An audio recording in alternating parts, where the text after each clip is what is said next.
ঢাকায় বিএনপির সমাবেশ আজ, পাল্টা কর্মসূচি আওয়ামী লীগের। দলীয় চেয়ারপারসন খালেদা জিয়ার নিঃশর্ত মুক্তির দাবিতে রাজধানীর নয়াপল্টনে বিএনপির সমাবেশ আজ।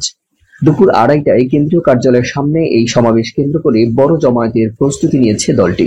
এতে ঢাকা মহানগর ছাড়াও এর আশেপাশের জেলা ও মহানগর থেকেও নেতাকর্মীদের অংশ নিতে বলা হয়েছে।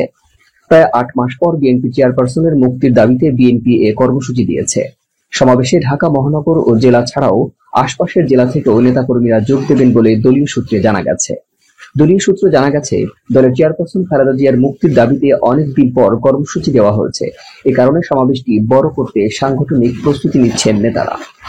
বর্তমানে ঢাকা মহানগরে বিএনপির কোনো কমিটি নেই, তাই কেন্দ্রীয় বিএনপির ব্যানারে এই সমাবেশ হবে। দলের মহাসচিব মির্জা ফখরুল ইসলাম আলমগীর এতে প্রধান অতিথি থাকবেন। সভাপতিত্ব করবেন স্থায়ী কমিটির সদস্য মির্জা আব্বাস। সমাবেশে দলের জ্যেষ্ঠ নেতারা বক্তব্য দেবেন।